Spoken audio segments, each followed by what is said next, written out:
to My Life in Albums. We have music lover, sneaker lover, anime lover, and graffiti fan and future producer, Ryan Mcneal, here with us today. And he's going to share with us some beautiful stories and share his life in albums. Alrighty, how are we feeling today? Doing pretty good. About yourself? Pretty good. I'm doing good as well. Good. Alrighty, so how it's going to work is I'm going to take this little fishbowl and I'm going to pull out the songs that you've got and we'll talk about them. All right. Alrighty, perfect. Alright, so first up is, Emancipation of Mimi. The entire album, mind you. Alrighty, so let's hear about that. What does that remind you of? Like, what do you think of when you think of Emancipation of Mimi? I think of, I forgot the actual hurricane that was supposed to hit Houston. This was back in 2005, like after Katrina. Oh man, it's crazy it's that long ago, 2005. And it was the year where the whole city evacuated when they weren't supposed to. Yeah. And I just remember being in the car with my mom, and this album just came out. And Did it come out in 2005? 2005. Wow. So she had the bright idea of, we're going to beat everybody by taking Highway 6 to I-10. Oh. But everybody had the same plan. Oh. So we were sitting like in traffic for probably 4 hours straight trying to get to I-10 with that album on repeat. Oh my gosh, that is crazy. Honestly, that's a good album to have on repeat though. Like, it got to the point where it was like, by the end of the night, I recognized most of the songs. I couldn't escape it. That is so funny. Now I don't even listen to it because it's like... Do you really? Okay, because I was even wondering, I wonder what this is going to be about. But yeah, okay, that's is a juicy memory. Alrighty, so, let me take this out so I don't pick it again. Alrighty, so second one, we've got, love me some Moonchild. Moonchild the Long Way. Yes. Alrighty, so what does that make you think of? That's a special song to me because it takes me back to the night of my first date with my girlfriend. First date? First date. Oh, that is too cute. So we nervous? Very, very nervous. She had to actually like calm me down. Did she really? Definitely. Aw, that's bonding, the trauma bonding. But we went to Cidercade first, and then we went to Korean barbecue. Okay. Again, Korean barbecue over here. And then it was just like, I'm not ready for the night to be over. And she wasn't ready, so I suggested, hey, you want to just ride around with me and listen to music? And that's one of the songs that came on. And it's like, I didn't know she knew Moonchild, but that came on, and we both kind of bonded over that song. So every time I hear that, I think about her. That's so cute. Oh my gosh. And then it's so awesome whenever you find somebody that has like the same music taste as you as well. It's like, okay. Oh yeah, it's excellent. It makes me feel like you can trust them more. I don't know. We can have jam sessions together. Okay. Alrighty, so that was a really good one. Alrighty, so next one up is, Thug Life, Tupac, All Eyes on Me. The entire album. My Ambitions as a Rider. That album, it holds a special place in my heart because growing up, my mom was not a rap or hip hop fan. Really? She was the type to, you turn on some music, it's some Luther Vandross, it's some R&B, it's some disco, it's funk, it's everything that's not hip hop. Respectful. Yeah, all the time. Gospel, all of that. So I was in 4th grade and she was dating this guy, and he's the one that actually introduced Tupac to her from like a lyrical standpoint. Okay. And eventually, whatever tutoring he gave her on Tupac, Like it carried over, and she took me to Soundwaves. There used to be a store, Ooh, Soundwaves. Soundwaves. My dad used to work there. What you know about? Well, I'm younger. But I remember like going into Soundwaves, and they had all the, what was it, like CD players or whatever, hooked onto the wall so you could like listen Yes. to the headphones. Yes. Love We used Soundwaves. to go to Soundwaves like every Saturday after her contemporary choir practice. The Soundwaves on South Main, and she took me there, and she bought me that CD just off the strength of what her boyfriend told her. Really? Like, showed her about it. Boyfriend coming through. That was my first like hip hop CD she actually let me have, and it wasn't edited. Oh. So she let me have the real deal. The explicit version. She played it more than me. Man. Really? Yeah. She Was asked she about cussing? it a few days ago if I still had it. That's dope. That is so fire. Okay. Love that. What's like your favorite song off there? Or what do you play like the most? The first CD, because it's a double disc. The first CD, I play that the most because to me, it's typically flawless outside of one song. It's flawless. What's the song that's not flawless? What's Your Phone Number? Where I they even know that sample one. Morris Day and the Time. Really? It's like, Tupac. I get it, but I can't listen to it. Okay. Alrighty. We could have a Tupac or Biggie debate, but I'll save the folks from that. Alrighty, so. I'm all for it, but. Oh, you're all for it? Alright, maybe later.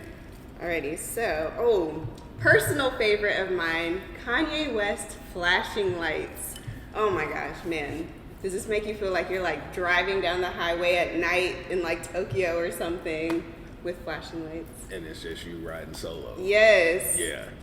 That song right there takes me back to, I think it was 2007 when he had the Glow in the Dark tour. And me and one of my friends that I've known since like 7th grade, we got our money together, bought some tickets resale, and it was at the Woodlands Pavilion. And the thing I remember most about, one of the things I remember most is, I don't know if anybody's ever been there, there's a gate on the street, and then you have to pretty much walk up a trail to get to the actual Woodlands Pavilion. Okay. So when we got there and they opened the gates, Lupe was the opener. As soon as Lupe they opened, Fiasco? Lupe Fiasco. What? I love Lupe Fiasco. Well, I only know one song, but I love that. No, that was like right off of Food and Liquor when Food and Liquor first came out. So they opened the gates, and as soon as they opened the gates at the bottom, Lupe starts performing. So he's performing to like an empty stadium because everybody has to run up the hill. Oh my god. And by the time that we got up there, he was doing his last song. Really? So we missed Lupe completely. Dang. Is that the album that like Superstar was that? It's the album before that. So this is the album that has Kick Push on it. Gotcha. So yeah. All right, I feel that. That is so dope. That concert that's probably one of the best concerts I've ever been to. Yeah, I was just gonna say, like, how was it? I've never seen Kanye in person, but like, it was amazing. Really? The tickets that we had, like, Kanye was probably where all the windows are. Really? So it was deafening. Like at the end, I couldn't hear anything, but during the moment, it was one of the best concerts I've ever seen. That is fire. It's worth being deaf. Oh, definitely. Alrighty, let's go to our next one. Marvin Gaye, I Want You, the entire album. Right, this one I know is gonna be juicy. Yeah, to me, that's the greatest soul/R&B album ever made. Really? It's hands down the absolute greatest thing. Like, Noted. That particular moment, when I chose that, I thought about, I think I was in high school, a senior in high school, and me and my mom, we would play card games or dominoes. So one day we were playing, and I told her to put on some music, like put on some old stuff. That's what I said at the time. That old disc. And she broke out that, and it sent me down a wormhole of just Marvin Gaye in general. Then it took me over to the 70s where I was listening to the Superfly soundtrack, Saturday Night Fever soundtrack. Just, it it opened my eyes and my ears to the 70s and how Really? great the 70s music was. That is fire. So. And then now you don't make fun of your mom for like her music choices, because back, when you're young, you're like, oh my gosh, you're gonna listen to It was this unbearable stuff. back then. Now it's all on my playlist. Right. Now you're calling her being like, what's that song we used to listen to? She still has a whole collection full of CDs, Mm-hmm. like a huge wall full of CDs. That's So if I wanted, I could just take from there. Okay. So, That is fire. Shout out mom. oh yeah, she has the best musical taste. Alrighty, so, you actually put me onto this song, because when I listened to it, I was like, I've never heard this before. But the Blackbirds, Mysterious Vibes. Yeah, one of my favorite songs ever. Really? One of my favorite jazz albums ever. Really? Yeah, because they're students of Donald Byrd. So they formed a group, and that particular album to me is amazing. The album name is Action. Okay. And I chose that particular song because it reminds me of when my girlfriend surprised me by taking me to a record convention. Oh, I didn't even know those existed. I That's knew crazy. they existed. I just never been to one, but she like surprised me one day out the blue. That's a good surprise. And going to that record convention, I actually ended up pulling that album. Really? So, and I kept saying, I was like, man, I hope I run into it. Like, it's a long shot, but turns out it was there along with probably 3 or 4 other holy grails I ended up getting that day. So that particular song, whenever I think of that, I think about us going into the record convention, spending time there, and then finding that album towards the end, like one of the last tables we stopped at. They happened to have it, and it was like, I think $20.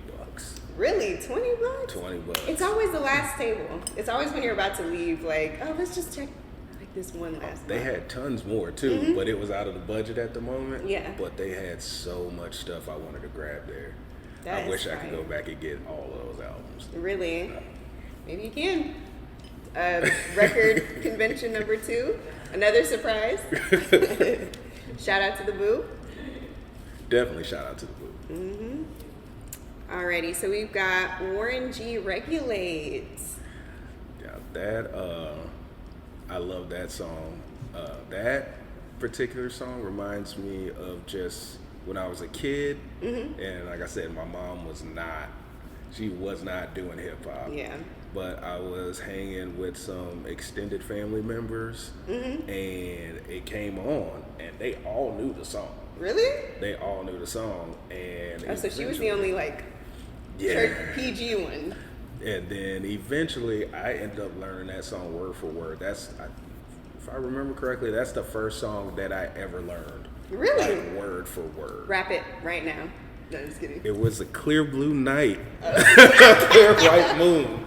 Warren G was on the streets trying to consume. Okay. That's what Warren G was I don't on the want to street. give him all of it. I don't want to give him all of it, but yeah, that's. Thank you for what you gave us. Thank you for what you gave us. Perfect. Beautiful. Alrighty, so we've got Bob James, Angela, from Taxi. Tell us about that one. Oh man, That one is also really good that you put me on to. that's a hard one. Take your time. Yeah,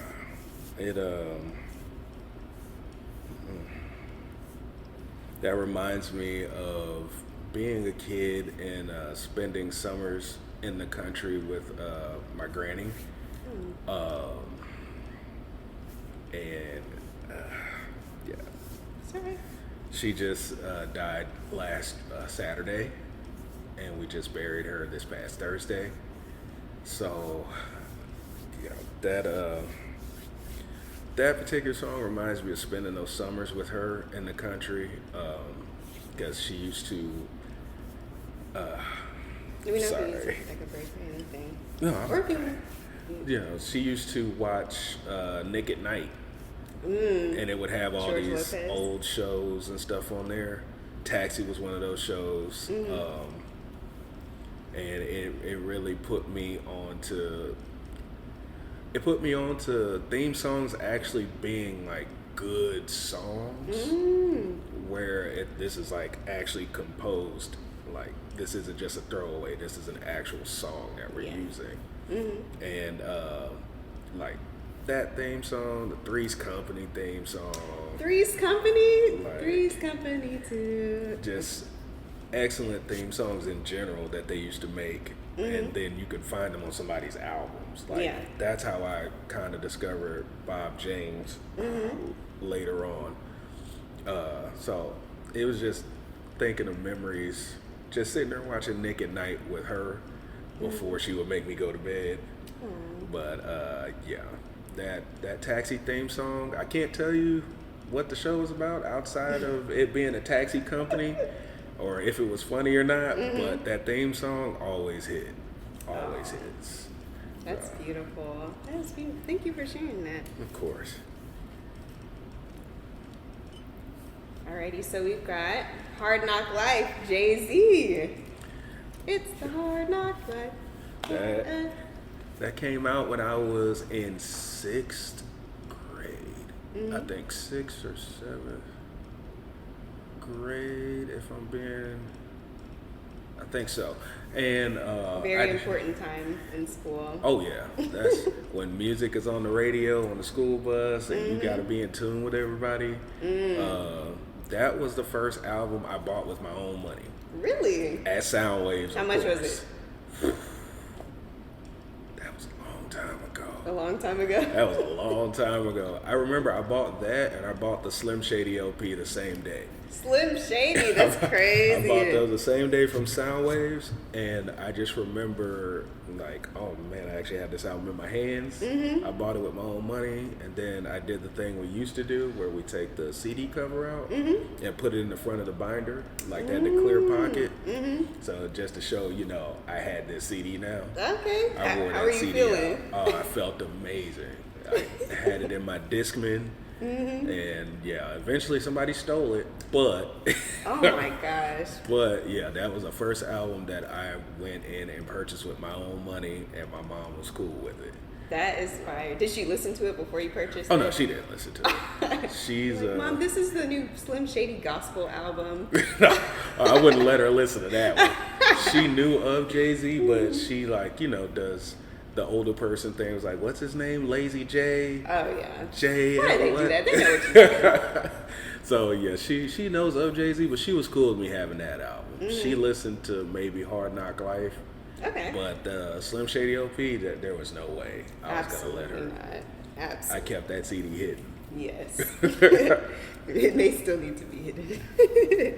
Alrighty. So next one, another personal favorite of mine, Thundercat, Dragon Ball Durag.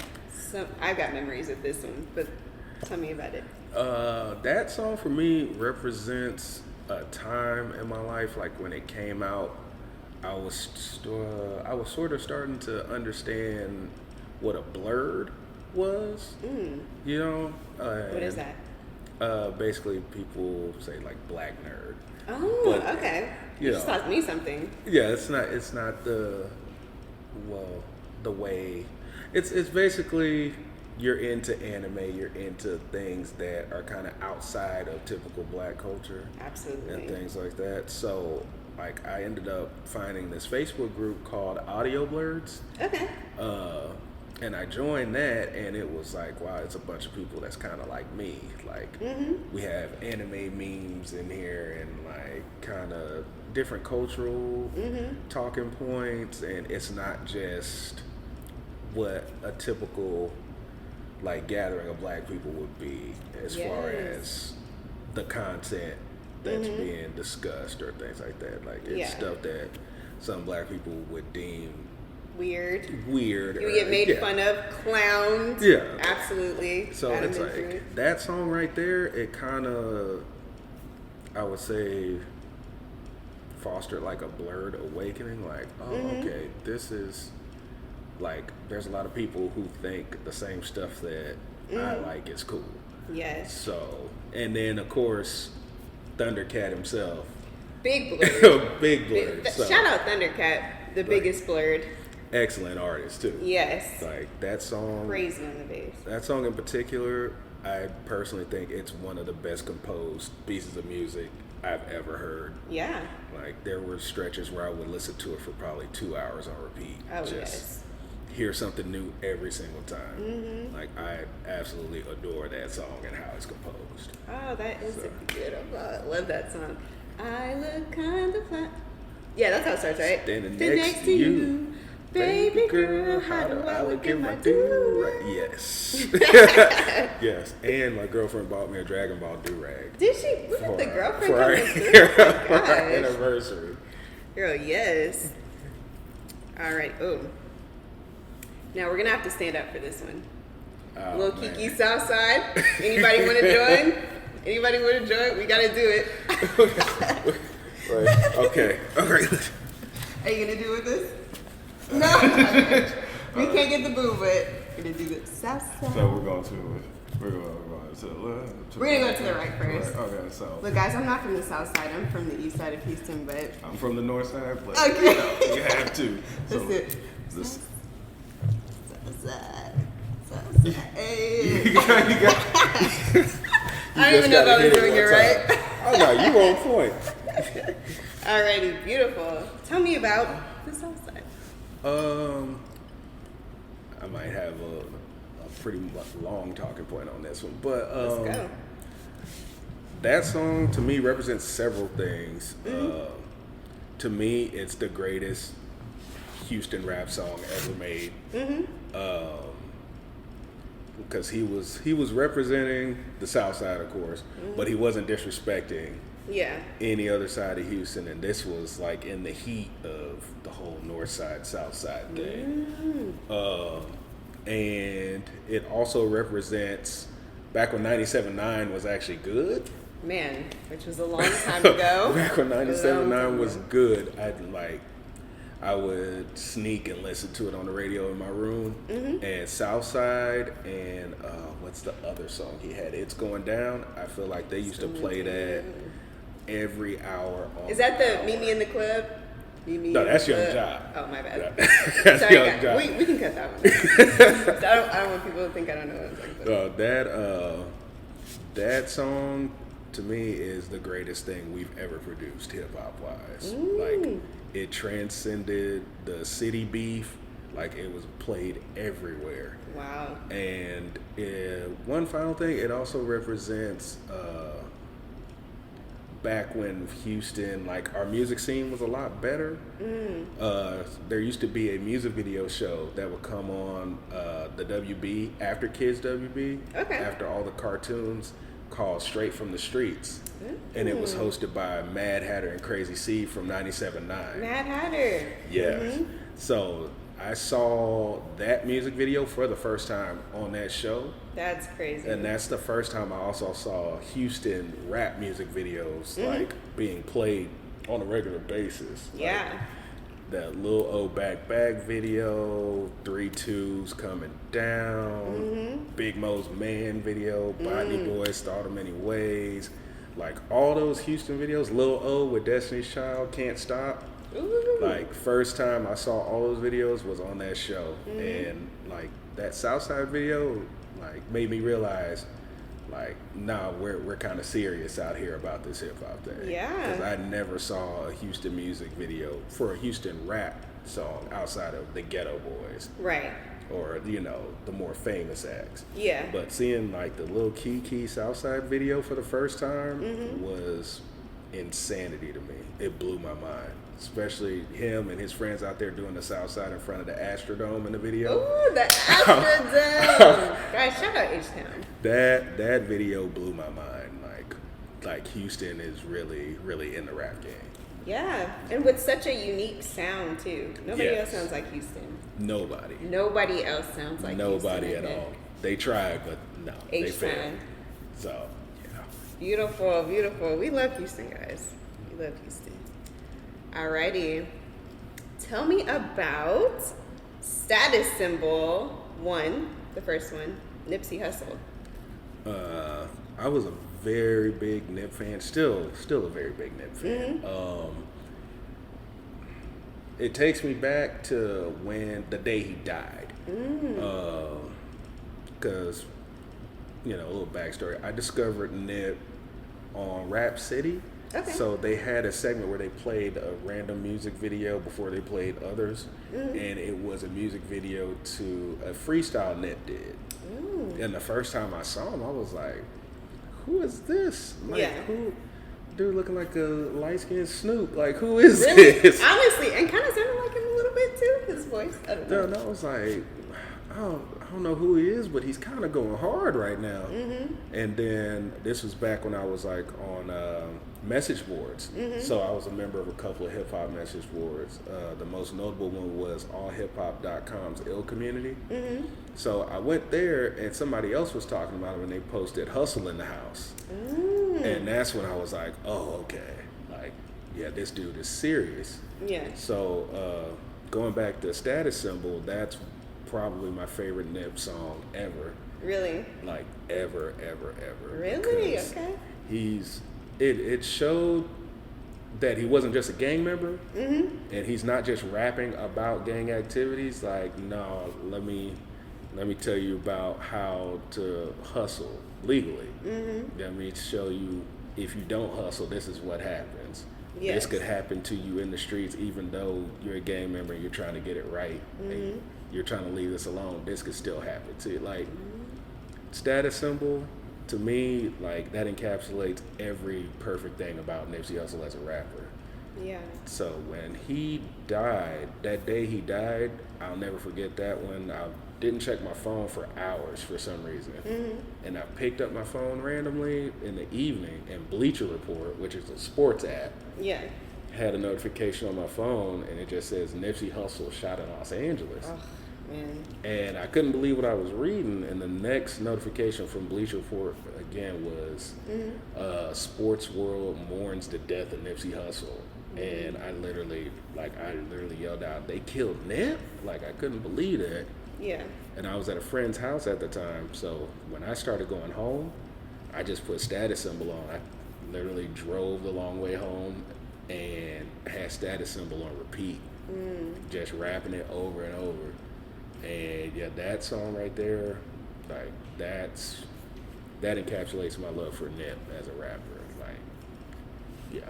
Beautiful. That is beautiful, actually. Man, I don't have any more in the bucket, guys. I'm getting into these stories, y'all. Like, man, we might fill them up and run it back. Yeah. We might do the South Side again. But thank you so much for sharing all of your stories. Like, Of course.